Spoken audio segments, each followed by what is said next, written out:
हे दोस्तों, कैसे हैं आप सब। उम्मीद करता हूँ भाई आप सब अच्छे होंगे, बढ़िया होंगे। जैसे कि आप सब जानते हैं कि किसी भी मुल्क की तरक्की इस बात पर डिपेंड करती है कि उस देश की इकोनॉमी कितनी स्ट्रांग है। देश को आर्थिक रूप से मजबूत बनाने में एक लंबा वक्त लगता है, लेकिन यही सिचुएशन बिगड़ने में सिर्फ कुछ टाइम ही लगता है। इसका जीता जागता एग्जाम्पल कोरोना का पीरियड है, जिसमें कई देशों की अर्थव्यवस्था डगमगा गई। हालांकि ये तो महामारी के कारण हुआ, जिसका खामियाजा कई देशों ने भुगता। लेकिन आज हम बात करने जा रहे हैं उन देशों के बारे में जो एक वक्त में काफी अमीर हुआ करते थे, लेकिन अपनी कुछ गलतियों के कारण आज वो गरीबी के रास्ते पे खड़े हुए हैं। कैरिबियन क्षेत्र सुंदर समुद्र तट, जीवंत संस्कृति और पर्यटन उद्योग के लिए काफी ज्यादा प्रसिद्ध है। लेकिन इस क्षेत्र में कुछ देश ऐसे भी हैं जो आर्थिक चुनौतियों का सामना करते हैं। आज के इस वीडियो में दोस्तों हम आपको कैरिबियन मुल्क के 10 सबसे गरीब देशों के बारे में बताएंगे, जिनकी आज की हालत देखकर आपका दिल भी कचोट जाएगा। लेकिन वीडियो को शुरू करने से पहले अगर आपने हमारे चैनल को सब्सक्राइब नहीं किया तो जल्दी से कर दीजिए।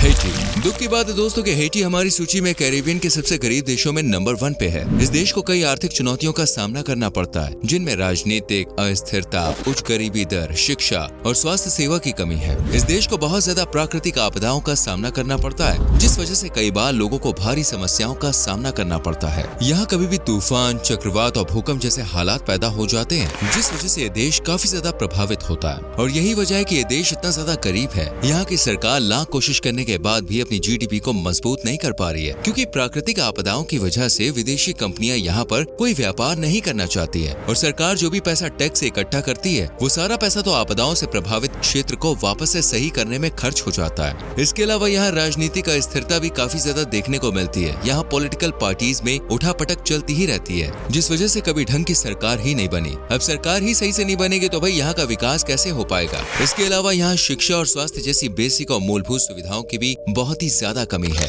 जिस कारण लोग यहाँ घूमने जाना भी पसंद नहीं करते। अब लोग घूमने नहीं जाएंगे तो विदेशी मुद्रा इस देश में नहीं आएगी, और एक वजह ये भी है कि ये देश इतना गरीब है। जमैका। सबसे प्रसिद्ध कैरेबियाई देशों में जमैका आज कई आर्थिक चुनौतियों का सामना कर रहा है। इसके पीछे कई कारण रहे हैं, जिसमें से एक मुख्य कारण है दूसरों से लिया हुआ भारी कर्ज। जमैका ने अमेरिका, रशिया और फ्रांस जैसे बड़े बड़े देशों से काफी भारी कर्ज ले रखा है, लेकिन देश के पास ऐसा कोई मजबूत और टिकाऊ स्थान नहीं है जिसकी मदद से ये देश अपना कर्जा उतार सके और अपने देश में शिक्षा और स्वास्थ्य संबंधी बुनियादी ढांचे को मजबूत कर सके। ये देश है तो वाकई काफी खूबसूरत, लेकिन इसके बावजूद भी बेसिक सुविधाओं जैसे कि शिक्षा, स्वास्थ्य और ट्रांसपोर्ट की सुविधाओं की कमी की वजह से टूरिस्ट यहाँ पे आना कम पसंद करते हैं। इस देश की पूरी अर्थव्यवस्था पर्यटन, खेती बाड़ी और विशेषकर बॉक्साइट जैसे धातुओं के निर्यात पर निर्भर है। यहाँ ज्यादा उद्योग नहीं होने की वजह से अंतर्राष्ट्रीय बाजार की बढ़ती कीमतें इस देश को और ज्यादा गरीब बना देती हैं। जमैका में आपराधिक गतिविधियां भी बहुत ही ज्यादा होती हैं, जिसकी वजह से दूसरे देशों के लोग इस देश में इन्वेस्ट करने से डरते हैं। और ज्यादा आपराधिक घटनाओं की वजह से यहाँ घूमने आने वाले लोग की संख्या भी साल दर साल कम होती जा रही है और ये देश और ज्यादा गरीब होता जा रहा है। Dominica.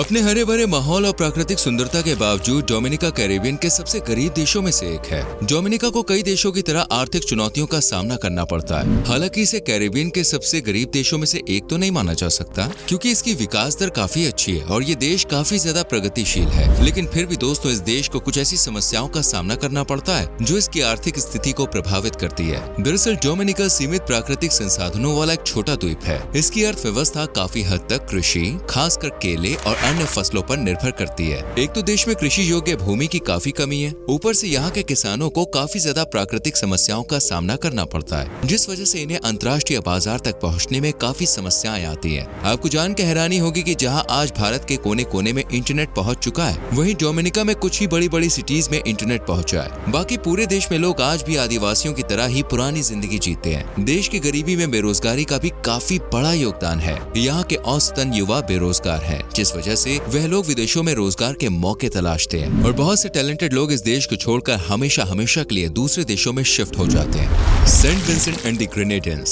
Saint Vincent and the Grenadians में भी लोगों को काफी आर्थिक समस्याओं का सामना करना पड़ता है। सेंट विंसेंट और ग्रेनेडियंस में सीमित प्राकृतिक संसाधन है जो आर्थिक विकास को बाधित करते हैं। देश की अर्थव्यवस्था कृषि, विशेष आकार केले के उत्पादन पर बहुत ज्यादा डिपेंड करती है। हालांकि प्राकृतिक आपदाओं के प्रति संवेदनशील संवेदनशीलता, सीमित कृषि योग्य भूमि और वैश्विक बाजार में उतार चढ़ाव जैसे कारक कृषि क्षेत्र को काफी ज्यादा प्रभावित करते हैं। भले ही इस देश ने कितनी भी समस्याओं का सामना किया हो, लेकिन हमें यहाँ इस देश की सरकार की सराहना करनी चाहिए, क्योंकि यहाँ की सरकार ने अपने देश को आगे बढ़ाने और गरीबी, बेरोजगारी, चिकित्सा और शिक्षा जैसी समस्याओं को दूर करने के लिए काफी ठोस कदम उठाए हैं, जिनकी बदौलत आज ये देश तरक्की की राह पर निकल चुका है। ये देश अब काफी विकास की राह पर है और इसने अपने देश में लोगों की आर्थिक समस्याओं और बेरोजगारी को खत्म करने के लिए बहुत से कानून बनाए हैं, जो काफी ज्यादा सफल भी रहे हैं, जिसके बाद अब ये देश आर्थिक और मूलभूत समस्याओं जैसे कि शिक्षा, चिकित्सा और खाने आदि की समस्याओं से ऊपर उठ चुका है। सेंट ल्यूसिया एक पॉपुलर पर्यटन स्थल होने के बावजूद सेंट ल्यूसिया आर्थिक असमानताओं से जूझ रहा है। देश को काफी भारी मात्रा में युवा, बेरोजगारी, लिमिटेड नौकरियों के अवसर जैसी चुनौतियों का सामना करना पड़ता है। सेंट ल्यूसिया की पॉपुलेशन और बाजार का आकार काफी छोटा है, जो कि जनता के आर्थिक विकास के लिए चुनौतियां खड़ी करता है। देश की अर्थव्यवस्था काफी हद तक पर्यटन क्षेत्र पर निर्भर है। कोविड-19 महामारी ने सेंट ल्यूसिया सहित दुनिया भर के पर्यटन उद्योग को गंभीर रूप से प्रभावित किया है। यहाँ पर ऊर्जा लागत बहुत ज्यादा है और ये देश खुद बिजली बनाने में सक्षम नहीं है, जिस वजह से इसे बिजली पड़ोसी देश से खरीदनी पड़ती है, जो कि काफी ज्यादा महंगी मिलती है, जिससे देश की कमाई का मोटा हिस्सा इसमें चला जाता है। इसके अलावा बेरोजगारी और अल्प रोजगार जैसी समस्याएं तो यहाँ पे हैं ही।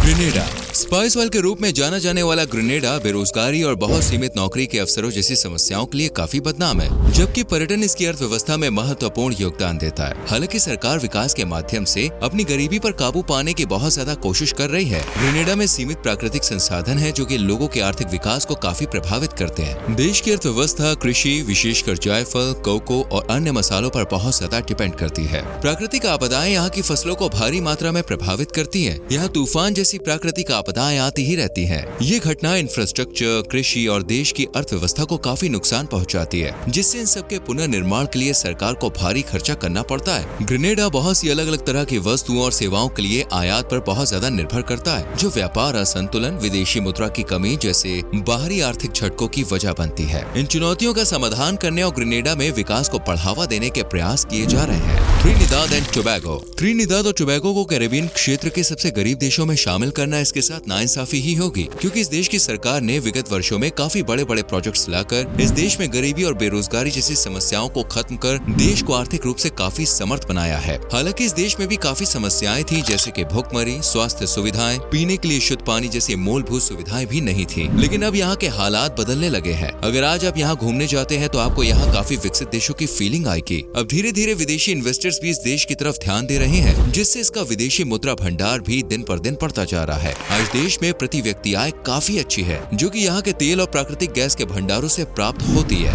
एंटीगुआ एंड बारबुडा एंटीगुआ और बारबुडा एक काफी पॉपुलर टूरिस्ट प्लेस है। यहाँ पूरी दुनिया के लोग घूमने जाते हैं। इसकी खूबसूरती इसकी कमाई का काफी बड़ा जरिया है। बावजूद इसकी ये देश दोस्तों काफी ज्यादा गरीब और पिछड़ा हुआ है। अगर इसमें इसके पीछे होने की बात करें तो वो है यहाँ के मौसम की अस्थिरता। यहाँ मौसम कभी भी खराब हो सकता है, जिस वजह से फसलें खराब हो जाती हैं और इसी के चलते देश को अनाज दूसरे देशों से मंगवाना पड़ता है, जो कि काफी ज्यादा महंगा पड़ता है। किसी भी देश की देखिए आर्थिक कमजोरी की सबसे मेन वजह होती है ज्यादा आयात और कम निर्यात। कोई देश कितना ज्यादा आयात निर्यात करता है, यही चीज उस देश की अमीरी और गरीबी तय करती है। कम आयात और ज्यादा निर्यात देश की अर्थव्यवस्था को मजबूत करता है, लेकिन इसके उलट ज्यादा आयात और कम निर्यात करना देश को आर्थिक रूप से करीब बनाता है। और यही वजह है एंटीगुआ और बारबुडा के इतना पिछड़ा हुआ होने की। इसके अलावा देश के पास व्यापार को बढ़ावा देने और दूसरे देशों को अपने ऊपर इन्वेस्टमेंट करवाने के लिए भी कोई साधन नहीं है। जब तक दूसरे देश किसी देश पर पैसा नहीं लगाते, उस देश का आर्थिक रूप से मजबूत बनना पॉसिबल नहीं है। Saint Kitts and Nevis Saint Kitts और नेविस भी काफी गरीब देश बनकर रह गया है, क्योंकि दोस्तों यहाँ की सरकार भी अपने देश को आगे बढ़ाने में नाकाम रही है। सेंट किट्स और नेविस एक छोटा सा द्वीप है, जिसकी आबादी बहुत कम है और संसाधन भी सीमित है।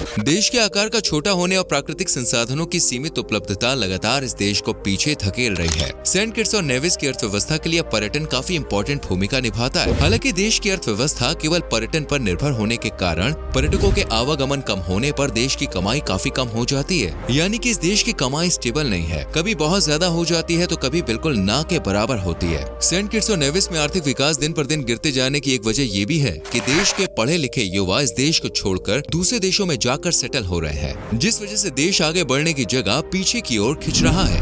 क्यूबा।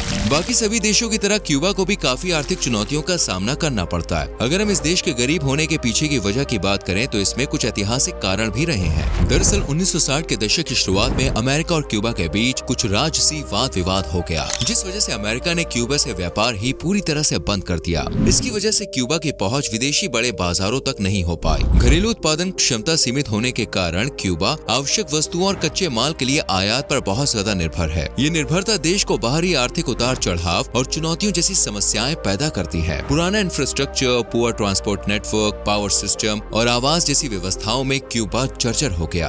तो दोस्तों, ये थे कैरिबियन के 10 सबसे गरीब देश। तो आपको कौन सा देश पसंद आया, हमें कमेंट करके जरूर बताएं। अगर आपको हमारी वीडियो अच्छी लगी हो तो लाइक और शेयर करें। आने वाली वीडियोस को देखने के लिए चैनल को सब्सक्राइब करके बेल आइकन प्रेस करें, जिससे आने वाली वीडियोस मिस ना हो। मिलते हैं अगली वीडियो में। चल दें, बाय बाय, टेक केयर।